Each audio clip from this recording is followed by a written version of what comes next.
नमस्कार बच्चों, स्वागत आप सभी का Shri Shyam group of education के यूट्यूब चैनल पर। मैं विकास शर्मा आपको +1 की फिजिक्स करवा रहा हूँ और इसके अंदर अपने जो चैप्टर पढ़ रहे हैं, चैप्टर का नाम है गति के नियम। और लास्ट क्लास में जो अपने टॉपिक पढ़ रहे थे वो था रेखीय संवेग संरक्षण का नियम। ठीक है, अपने रेखीय संवेग संरक्षण का नियम जो है इस टॉपिक को अपने पढ़ रहे थे और इसके अंदर अपने कुछ एक बातें जो है वो पढ़ चुके थे। जैसे अपने इसके एग्जाम्पल की बात कर रहे थे, अभी बंदूक से गोली के निकलने की बात कर रहे थे लास्ट क्लास में। अपने इसका एग्जाम्पल देख रहे थे, बंदूक से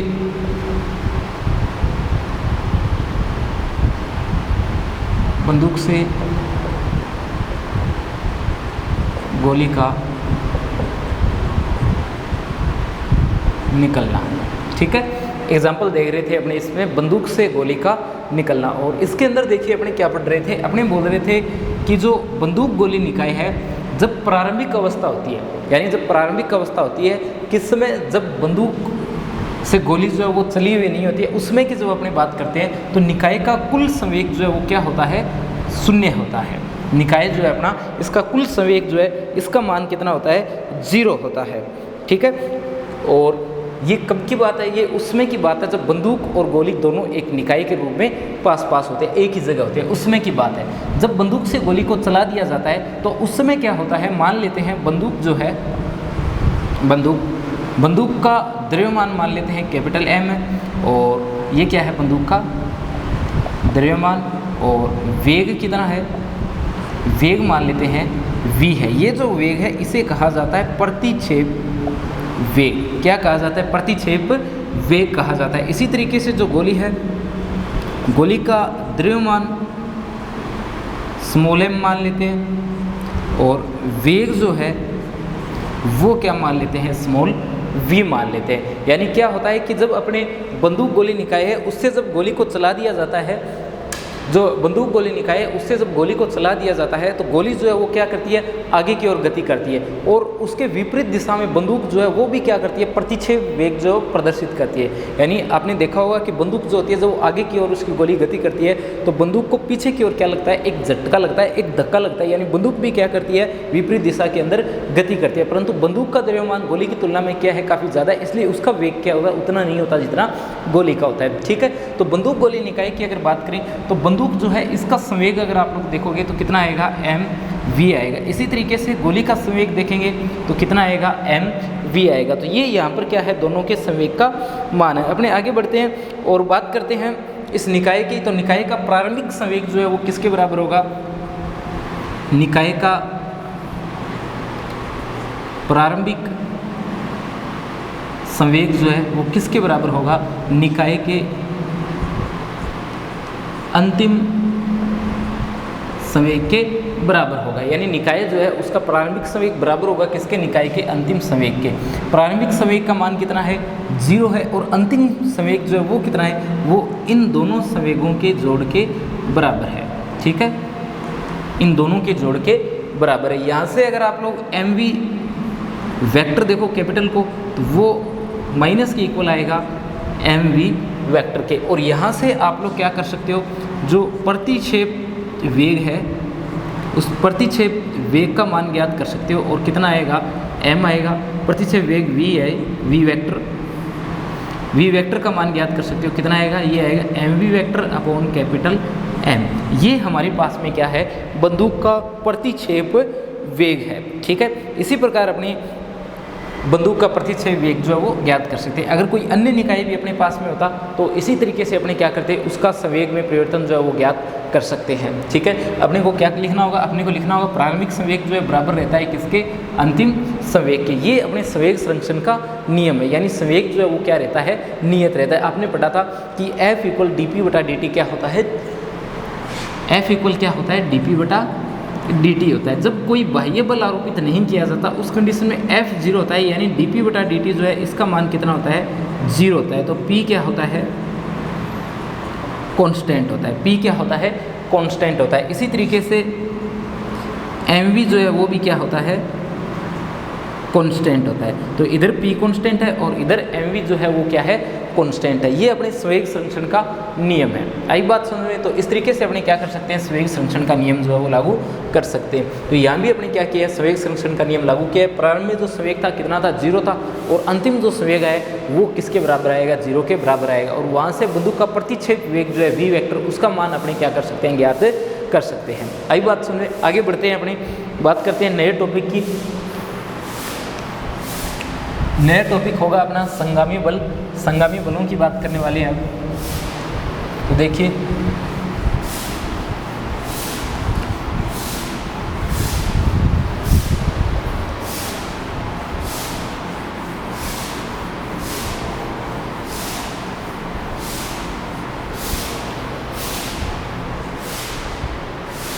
नया टॉपिक है अपना संगामी बल और संगामी बलों का संतुलन। नया टॉपिक है अपना संगामी बलों का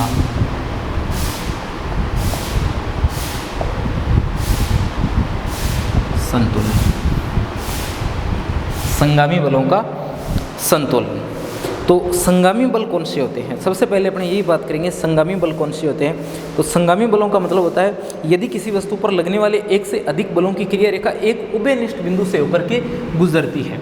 यानी अपने क्या है, कोई एक बिंदु है, ठीक है, और इस बिंदु पर क्या हो रहे हैं, बहुत सारे बल लग रहे हैं। जैसे ये एक वस्तु थी अपनी, और इस वस्तु पर क्या हो रहे हैं, अनेक बल लग रहे हैं। जैसे एक बल इधर से लग रहा है, एक बल इधर लग रहा है, और एक बल इधर लग रहा है, एक बल ऊपर की ओर लग रहा है। तो ये वस्तु जो है, इस पर क्या हो रहे हैं, बहुत सारे बल लग रहे हैं।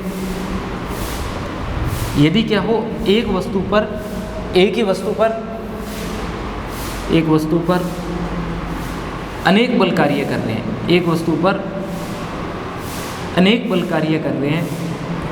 जैसे ये एक वस्तु है, तो इस पर क्या हो रहा है, अनेक बल जो है वो कार्य कर रहे हैं, और इन बलों की क्रिया रेखा जो है वो कहाँ से होकर के गुजर रही हो, एक ही बिंदु से होकर के गुजर रही हो। यानी इन बलों की क्रिया रेखा एक बिंदु से होकर गुजर रही हो, ठीक है।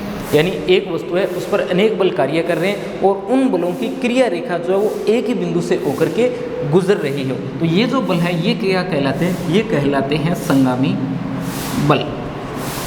ये बल कौन से होते हैं भाई, ये बल होते हैं संगामी बल। यानी कोई एक बिंदु है, उस पर क्या हो रहे हैं, अनेकों बल कार्य कर रहे हैं, और इन बलों की क्रिया रेखा जो है वो कहाँ से होकर के गुजर रही है, एक ही बिंदु से होकर के गुजर रही है। जैसे ये जो बिंदु है, इससे आप लोग देख सकते हो इन सभी बलों की क्रिया रेखा जो है होकर के गुजर रही है, ठीक है, ये यहाँ से, और इन बलों की क्रिया रेखा जो एक ही उभयनिष्ठ बिंदु से होकर के गुजर रही है। तो इस समय जो ये बल है, ये कौन से बल है, संगामी बल है। इन बलों को अपने क्या कहते हैं, संगामी बल के नाम से जाना जाता है। और यदि अपने ये मान करके चले कि परिणामी बल यहाँ से कितना होगा, तो यहाँ से परिणामी बल जो है वो क्या होगा, F वेक्टर होगा, और ये बल जो है इन सभी बलों के अलग अलग सदिश योग के बराबर होगा। F1 vector plus F2 vector plus F3 vector, और डैश डैश किसके बराबर होगा, Fn वेक्टर के बराबर होगा। आई बात सुनिए, यानी अपने ये जो बल लग रहा है, ये क्या हो रहा है, इन सभी बलों के सदिश योग के बराबर आ रहा है। यहाँ पर एक दो बातें आपको और ध्यान रखनी है। जैसे यदि किसी पिंड पर संगामी बल कार्य कर रहे हैं, जैसे ये पिंड है और इस पिंड पर कौन से बल कार्य कर रहे हैं, संगामी बल कार्य कर रहे हैं। तो यदि किसी पिंड पर संगामी बल कार्य कर रहे हो, तो संगामी बल कार्य कर रहे हो, तो पिंड में केवल कौन सी गति होती है, रेखीय गति होती है। पिंड में केवल कौन सी गति होती है, रेखीय गति होती है। क्यों होती है, ये आपको भी पता है, क्योंकि अपने कुल बल जो है वो क्या आता है, इन सभी के सदिश योग के बराबर आएगा, और परिणामी की कोई एक दिशा आएगी, उस दिशा में क्या होगा, परिणामी बल जो है वो कार्य करेगा। तो रेखीय गति भी उस परिणामी बल की दिशा में आ जाती है। तो आपको ये बात भी ध्यान रखनी है कि संगामी बल जब कार्य कर रहे हो, तो पिंड जो है वो सिर्फ कौन सी गति कर पाता है, रेखीय गति कर पाता है। अगर ये बल संगामी न होते, कौन से नहीं होते, संगामी न होते, और कैसे बल होते, असंगामी बल होते। अगर ये बल कौन से होते, असंगामी बल होते, तो उस अवस्था में क्या होता, असंगामी बलों की अवस्था में पिंड जो है वो रेखीय गति नहीं, वो सभी प्रकार की गति कर पाता। पिंड जो है उस पर क्या कार्य करता, बल युग्म कार्य करता, और बल युग्म कार्य करने के कारण पिंड जो है अपना कौन सी गति कर पाता, घूर्णन गति भी कर पाता। ठीक है, असंगामी बल जो होते हैं वो जब कार्य कर रहे हो तो पिंड जो है वो क्या करेगा, पिंड पर बल युग्म कार्य करेगा और पिंड जो है वो कौन सी गति कर पाता है, घूर्णन गति कर पाता है। ठीक है, ये बातें आपको ध्यान रखनी है संगामी बलों के बारे में। अब आगे अपनी बात करते हैं कि यदि वस्तु पर संगामी बल कार्य कर रहे हो और बल कौन सी, ये वस्तु जो है वो कौन सी अवस्था में हो, संतुलन की अवस्था में हो, यानी कोई एक वस्तु है और वस्तु पर क्या हो रहा है, संगामी बल कार्य कर रहे हैं। वस्तु पर कौन से बल कार्य कर रहे हैं, संगामी बल कार्य कर रहे हैं, और वस्तु कौन सी अवस्था में है, वस्तु जो है उस पर संगामी बल कार्य कर रहे हैं, और वस्तु जो है कौन सी अवस्था में है, वस्तु संतुलन की अवस्था में। कोई वस्तु जो है उस पर संगामी बल कार्य कर रहे हैं और वस्तु जो है वो कौन सी अवस्था में है, संतुलन की अवस्था में है। तो इस कंडीशन में F1 vector plus F2 vector plus F3 vector plus F4 F5 Fn, इन सभी का जोड़ क्या होगा, 0 होगा, यानी समीशन F वेक्टर जो है इसका मान क्या होगा, 0 होगा। ये कौन सी कंडीशन है, ये संगामी बलों की कंडीशन है, और इसमें समीशन F जो है वो अपना कितना प्राप्त होगा, 0 प्राप्त होगा। यहाँ आपको ये ध्यान रखना है कि संतुलन की ये जो अपने शर्त लिखी है इसके अंदर न केवल कुल बल 0 होना चाहिए बल्कि तीनों घटक जो अपने लेते हैं x, y और z, ये तीनों घटक जो है यहाँ क्या है कि न केवल समीशन F का मान 0 होना चाहिए बल्कि अपने जो घटक ले रहे हैं x, y और z, इन तीनों घटकों का अलग अलग सदिश योग भी क्या होना चाहिए, 0 होना चाहिए। जैसे अपने लिखे समीशन Fx ये भी 0 होना चाहिए, समीशन Fy भी 0 होना चाहिए, और समीशन Fz भी क्या होना चाहिए, 0 होना चाहिए। ये z दिशा में है और ये अपना y दिशा में है, और ये जो है कौन सी दिशा में है, x दिशा में है। तो x, y और z जो दिशाएं हैं इनके अंदर अपने जो बल लग रहा है इन कुल बलों का योग जो है वो कितना होना चाहिए, 0 होना चाहिए। यानी समीशन F वेक्टर आप बोल सकते हो, समीशन F वेक्टर का मान कितना होना चाहिए, 0 होना चाहिए। ये कौन सी कंडीशन है, ये वो कंडीशन है जो वस्तु पर संगामी बल कार्य कर रहे हैं और वस्तु जो है वो कौन सी अवस्था में है, संतुलन की अवस्था में। यहाँ आपको क्या ध्यान रखना है, यहाँ आपको ये ध्यान रखना है कि न केवल कुल बल समीशन F वेक्टर का मान 0 होना चाहिए बल्कि जो अलग अलग दिशा में कार्य कर रहे हैं, जैसे x दिशा में जो कार्य कर रहा है उसका मान भी 0 होना चाहिए, जो y दिशा में कार्य कर रहा है और जो z दिशा में कार्य कर रहा है उन सभी का मान भी क्या होना चाहिए, 0 होना चाहिए। ठीक है, अलग अलग 0 होना चाहिए। समीशन Fx वेक्टर का अगर सिर्फ समीशन करते हो तो वो भी 0 होना चाहिए, अगर सिर्फ y का समीशन करते हो वो भी 0 होना चाहिए, और सिर्फ z का अगर समीशन करते हो तो वो भी कितना होना चाहिए, 0 होना चाहिए। ये बात आती है किसकी, ये बात आती है संगामी बलों के संतुलन की। कुछ एक महत्वपूर्ण बिंदु इसमें देखते हैं, कुछ एक शर्तें देखते हैं। जैसे यदि 2 बल कार्य कर रहे हो तो दिशा बराबर और विपरीत होनी चाहिए, 3 बल कार्य कर रहे हो तो क्या होना चाहिए, लंबी प्रमेय क्या होती है, उन सब के बारे में अपने बात करते हैं। देखिए अपने कुछ एक कंडीशन की, कुछ एक महत्वपूर्ण बिंदुओं की बात करते हैं। जब संगामी बल जो है वो कार्य कर रहे हो तब यदि किसी वस्तु पर केवल 2 बल कार्य कर रहे हैं, ठीक है, कितने बल कार्य कर रहे हैं, केवल 2 बल कार्य कर रहे हैं, और दोनों बल जो है जैसे वस्तु है उस पर क्या कर रहे हैं, 2 संगामी बल कार्य कर रहे हैं, और इस अवस्था में वस्तु कौन सी अवस्था में है, संतुलन की अवस्था में है। या आप ये चाहते हो कि 2 संगामी बल कार्य कर रहे हैं और वस्तु कौन सी अवस्था में रहे, संतुलन की अवस्था में रहे, तो उस समय कौन सी शर्त जो है उसका पालन होना जरूरी है। तो इसके लिए ज़रूरी है कि जो संगामी बल है, जो संगामी बल है उनका परिमाण बराबर हो और दिशा क्या हो,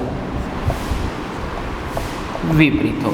यानी उनका परिमाण जो है वो क्या होना चाहिए, बराबर होना चाहिए, और उनकी दिशा जो है वो क्या होनी चाहिए, विपरीत होनी चाहिए। अगर कितने बल कार्य कर रहे हो, 2 बल कार्य कर रहे हो। अगर देखिए अपने 3 बल कार्य कर रहे हैं, वस्तु जो है उस पर कितने बल कार्य कर रहे हैं, 3 संगामी बल जो है वो कार्य कर रहे हैं, 3 बल कार्य कर रहे हो,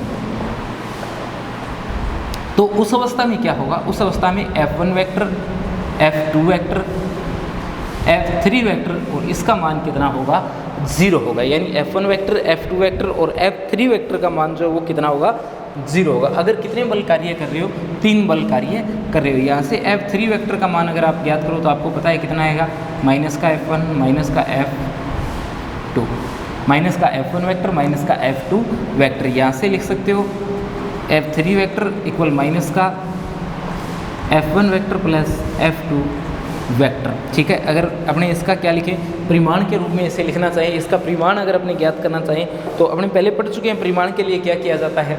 इसका अगर F3 वेक्टर का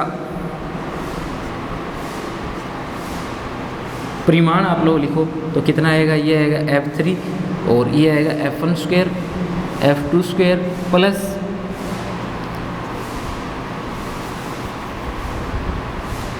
F1 square F2 square plus 2 F1 F2 cos theta और इसका अंडर।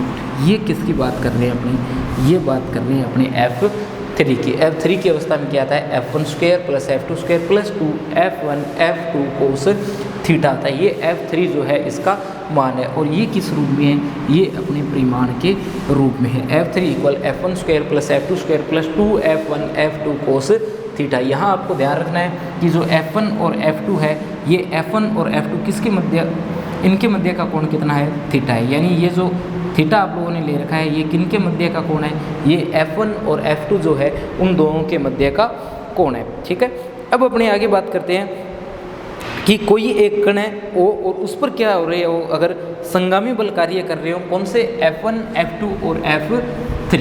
यानी अगर किसी बिंदु O पर 3 संगामी बल कार्य कर रहे हैं,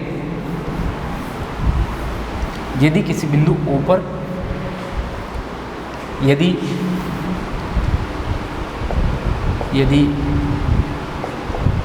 किसी बिंदु O पर 3 संगामी बल कार्य कर रहे हो, 3 संगामी बल कार्य कर रहे हो, कौन कौन से, F1 F2 और F3। ठीक है, बिंदु O पर अगर 3 संगामी बल कार्य कर रहे हो F1 F2 F3, तो उस समय लामी प्रमेय जो है वो लामी प्रमेय देखिए क्या कहती है, तो उस समय लामी प्रमेय देखिए क्या बोलती है। लामी प्रमेय के अनुसार अपने पास में क्या आएगा, अपने पास में आता है इसमें लामी प्रमेय के अनुसार F1 upon sine alpha, F2 upon sine beta और F3 अपॉन साइन गामा। ये हमने कहाँ से लिखा है, ये हम लोगों ने लिखा है लामी प्रमेय से। और अगर इसका डायग्राम बनाया जाए तो कुछ इस तरीके का डायग्राम आप लोग इसके लिए बना सकते हो। ठीक है, इसके अंदर अपने O जो है वो बिंदु है जहाँ पर क्या हो रहा है, ये संगामी बल जो है वो कार्य कर रहे हैं। ठीक है, इस तरीके से आप लोग इसमें बना सकते हो, कहीं से भी शुरू कर दो। जैसे अगर यहाँ से शुरू कर रहे हो, ये F1 वेक्टर, ये F2 वेक्टर और ये क्या आएगा, F3 वेक्टर आएगा। ठीक है, ध्यान ये रखना है कि यहाँ जो आपने लिखा है, जैसे यहाँ F1 लिखा है तो F1 के सामने का अगर कोण देखोगे आप लोग,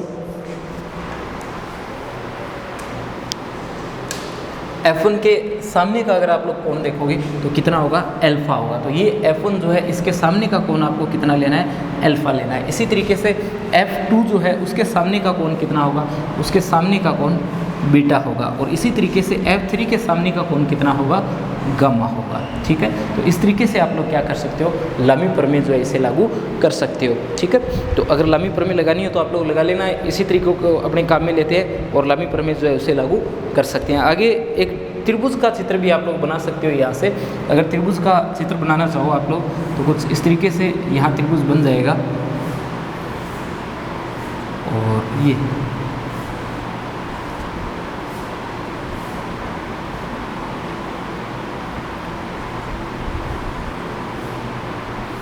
देखिए एक त्रिभुज का डायग्राम भी यहाँ से बन जाता है। जैसे ये किसकी दिशा है, ये F1 जो वेक्टर बल लगा रहे हैं उसकी दिशा है। ये जो दिशा है ये किसकी दिशा है, ये F2 वेक्टर की है। और ये जो दिशा है ये किसकी है, F3 वेक्टर की है। ठीक है, F3 वेक्टर की दिशा है। और अगर कोण वगैरह आप लोग बनाना चाहो तो यहाँ से देख सकते हो, ये कोण कितना है, बीटा है। और ये कोण कितना है, गामा है। और इस साइड जो कोण बन रहा है वो कितना है, अल्फा है। तो अल्फा, बीटा और गामा कोण के साथ आप लोग ये डायग्राम भी इसमें बना सकते हो। और त्रिभुज का कोई नाम अगर आप लोग लिखना चाहो तो त्रिभुज का नाम भी आप लोग यहाँ से लिख सकते हो। जैसे ये जो त्रिभुज है इसका अगर अपने नाम लिखें तो इसका नाम ए, बी और सी आप लोग लिख सकते हो। लामी प्रमेय लगाते समय आपको क्या ध्यान रखना है, आपको ध्यान रखना है ये जो कोण लिया गया है इसी के सामने वाला बल अपने लिखते हैं, या जो बल ले रहे हो उसी के सामने का कोण अपने लिया जाता है। जैसे ये F1 ले रहे हो तो इसके 10 सामने कोण है अल्फा है, ये कोण आपको यहाँ लिख देना है, F1 के सामने अल्फा। इसी तरीके से F2 अगर आप लोग ले रहे हो तो F2 के सामने आप लोग देख सकते हो क्या है, बीटा है। F2 जो है इसके सामने क्या है, बीटा है। इसी तरीके से F3 जो है, F3 के सामने क्या है, गामा है। F3 के सामने क्या है, गामा है। तो अल्फ़ा, बीटा और गामा कहाँ से लेना है आप लोगों को, आपको लेना है इस डायग्राम से अल्फ़ा, बीटा और गामा। आई बात समझ में। ये अपने यहाँ पर कोण जो है वो बन जाते हैं। ये अपने संगामी बलों के संतुलन की बात आ जाती है कि संगामी बलों की संतुलन जो है उसमें कौन सी अवस्था जो है वो कार्य कर रही है।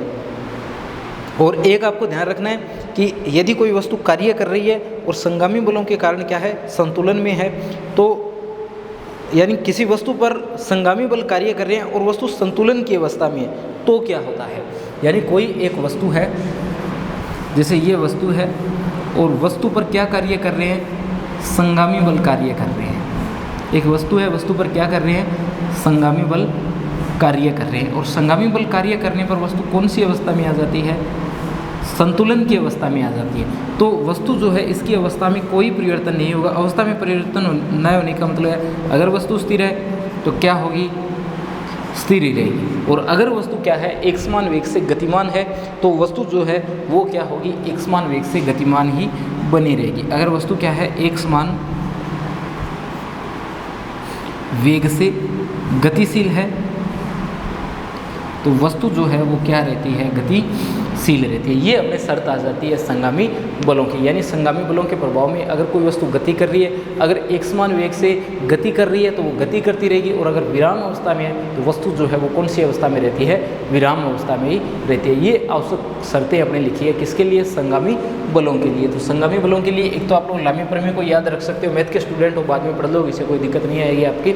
और बायो के हो तो याद रखना जो आप बल ले रहे हो उसी के सामने का कोण जो है वो साइन के साथ में लिया जाता है। ठीक है, तो ये अपनी लामी प्रमेय है। और लामी प्रमेय आप लोग लगा रहे हो और दो बल लग रहे हैं और आपको बोल दिया जाए दो बलों के लिए संतुलन की शर्त लिखिए, तो आप लोग क्या लिखोगे, आप लोग लिखोगे कि यदि वस्तु पर केवल दो बल कार्य कर रहे हो और संगामी बल है तो वस्तु की संतुलन के लिए क्या जरूरी है, वस्तु के संतुलन के लिए जरूरी है कि दोनों बल एक दूसरे के बराबर हो, दोनों बल एक दूसरे के विपरीत हो। यानी बलों के बराबर और विपरीत होना क्या है, जरूरी है। तो ये अपनी शर्त आ जाती है संगामी बलों की। अब अपने बात कर लेते हैं जो गति के समीकरण है उनके कुछ अनुप्रयोगों की। और यानी जो गति के समीकरण है वो अपने काम जो है वो कहाँ आएगी, इसके बारे में अपने देख लेते हैं।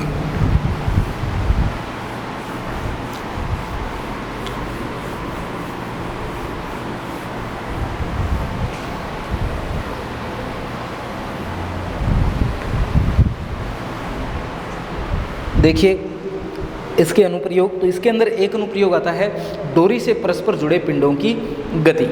डोरी से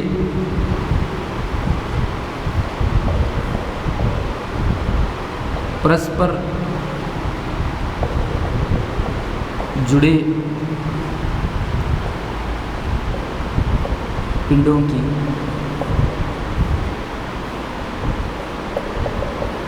गति। ठीक है, डोरी से परस्पर जुड़े पिंडों की गति। यानी कोई एक डोरी है, उससे पिंड जो है वो क्या है, आपस में जुड़े हुए हैं। तो उस अवस्था में क्या होगा, इसके अंदर दो शर्तें आपकी आती है। एक तो आती है केवल दो पिंड हो आपके पास में। पहला आपने आता है दो पिंडों के लिए, दो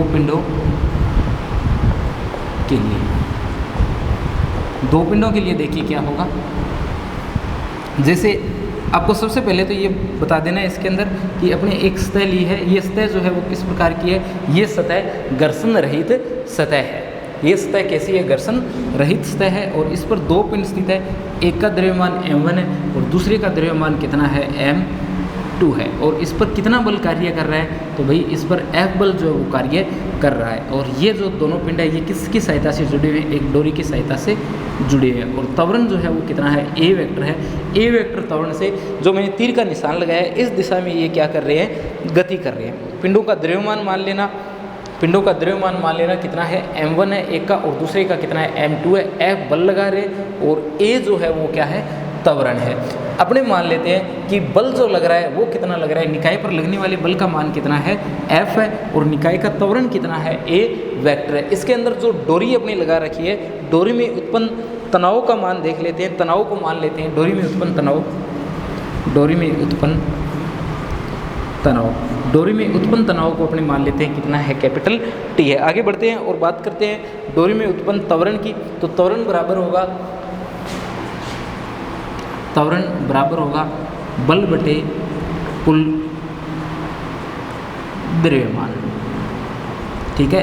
F इक्वल ma जो सूत्र लिखते हैं अपने, तो त्वरण कितना है, A वेक्टर है, बल कितना है, F वेक्टर है, द्रव्यमान कितना है, m1 प्लस m2 है। ये जो A वेक्टर की समीकरण लिखी है ये किसके लिए लिखी गई है, ये कंप्लीट जो अपना निकाय है उस निकाय के लिए ये समीकरण जो है वो लिखी गई है। अपने आगे बढ़ते हैं और बात करते हैं जो अपने द्रव्यमान m1 है, इस द्रव्यमान m1 के लिए, ये जो द्रव्यमान m1 है इस m1 का अगर आप बात करोगे तो तनाव T जो है वो तनाव T किसके बराबर होगा, m1 A वेक्टर के बराबर होगा। यानी m1 A वेक्टर किसके बराबर होगा, तनाव T के बराबर होगा, या तनाव T किसके बराबर होगा, m1 A वेक्टर के बराबर होगा। दूसरे पिंड m2 की जब बात की जाएगी तो m2 पिंड के लिए आप लोग देख सकते हो, एक तरफ डोरी का तनाव T लग रहा है और दूसरी तरफ क्या लग रहा है, बल लग रहा है। और परिणामी त्वरण जो है वो किसकी वजह से आएगा, जिस बल का मान ज़्यादा है, जितना ज़्यादा है उतना त्वरण आपको परिणामी प्राप्त होगा। तो यहाँ बल F ज़्यादा है तभी क्या हो रहा है, वस्तु जो है वो इस ओर गति कर रही है। तो F में से आपको क्या करना पड़ेगा, F में से आपको जो तनाव बल T है वो माइनस करना पड़ेगा, और इससे आपको जो द्वितीय पिंड है उसका त्वरण जो है उसका मान आपको मिल जाएगा, ठीक है। इस समीकरण को आप लोग सोल्व कर सकते हो, किसके लिए, तनाव T के लिए। तनाव T के लिए अगर इसे सोल्व किया जाए तो ये बनती है F वेक्टर माइनस का m2A वेक्टर, यानी T इक्वल F वेक्टर, और जो A वेक्टर है उसका अपने क्या कर देते हैं, इसमें मान रख देते हैं। तो ये बनता है माइनस का m2 और ये मान रखेंगे तो F वेक्टर और अपॉन में m1 प्लस m2। यहाँ देखिए ये बनेगा T बराबर, और यहाँ F वेक्टर कॉमन आ जाएगा, F वेक्टर कॉमन लोगे तो ये बनेगा 1 minus m2 upon m1 plus m2। ये आपके पास में किसका मान आ जाता है, तनाव T का मान आ जाता है। अगर इसे आप लोग सोल्व करो तो देखिए ये क्या बनता है, T इक्वल बनता है m1 प्लस m2, ये क्या है, F वेक्टर है, ये बनता है m1 प्लस m2 माइनस का m2, ये यहाँ से निरस्त। तो T का मान आ जाता है F वेक्टर m1 बटा m1 प्लस m2। ये अपने पास में क्या आ जाता है, जो डोरी अपने ले रखी है उस डोरी में उत्पन्न तनाव T का मान आ जाता है। कितना आता है, ये आता है T इक्वल F, और T इक्वल कितना आ जाता है, T इक्वल आ जाता है अपने पास में F वेक्टर m1 और m1 प्लस m2 आ जाता है, ठीक है। यहाँ अपने बल की बात कर रहे हैं तो ये T जो है ये भी सदिश राशि है, ध्यान रखना इस बात की। T जो है वो किस प्रकार की राशि है, T भी एक सदिश राशि है। तो आप लोग दो काम कर सकते थे यहाँ से, या तो T जो है इस T के भी क्या लगा देते, आप लोग वेक्टर लगा देते, ठीक है। यहाँ से दो काम कर सकते हो, या तो T के भी वेक्टर लगा दो, तनाव बल है, बल की बात कर रहे हैं, बल की भी क्या होगी, यहाँ दिशा होगी, या तो T के भी वेक्टर लगा दीजिए या फिर क्या कर दीजिए, सभी जैसे वेक्टर आप लोग हटा दीजिए, ठीक है। ये आप लोग जो है इसे क्या लिख दोगे, A equal F upon m plus m2 लिख दोगे। फिर से बताता हूँ आपको, त्वरण किसके इक्वल है, बल बटे कुल द्रव्यमान के, तो A किसके इक्वल है, F upon m1 plus m2 के। अगर वेक्टर लगाते हो तो A vector equal F vector upon m1 plus m2 बनता है। और ये क्या आएगा, ये आएगा m1A किसके इक्वल, T के इक्वल। अगर सदिश रूप में लिखो तो दोनों के क्या लग जाएगा, वेक्टर लग जाएगा। यहाँ क्या आएगा, F minus T equal m2 है, और T का मान आएगा, और T का मान कितना आएगा, F minus m2F upon m1 plus m2। यहाँ से F जो है इसे आप लोग कॉमन लेते हो तो ये बचता है, m1 प्लस m2 जो है इसे क्या लेते हो, एलसीएम लेते हो, तो T इक्वल क्या बनता है, F m1 upon m1 plus m2। ये सूत्र आपके पास में बनता है, ठीक है। अगर सदिश रूप में आप लोग लिखते तो T के और F के दोनों के क्या आ जाता, वेक्टर आ जाता, और साथ में क्या आता, m1 और m1 प्लस m2। द्रव्यमान जो है वो किस प्रकार की राशि होती है, अदिश राशि होती है, ये अपने इसमें पढ़ चुके हैं। और बल जो है वो किस प्रकार की राशि है, एक सदिश राशि है। सदिश राशियों को वेक्टर लगा करके दर्शा सकते हो और अदिश राशियों को परिमाण के रूप में अपने लिखा जाता है। पर ये ज़रूर ध्यान रखना कि या तो दोनों तरफ ही वेक्टर लगाओगे, दोनों तरफ, या किसी भी और नहीं है, या एक तरफ वेक्टर तो दूसरी तरफ एन के वगैरह आता है। ठीक है, बचा हुआ कल पढ़ेंगे।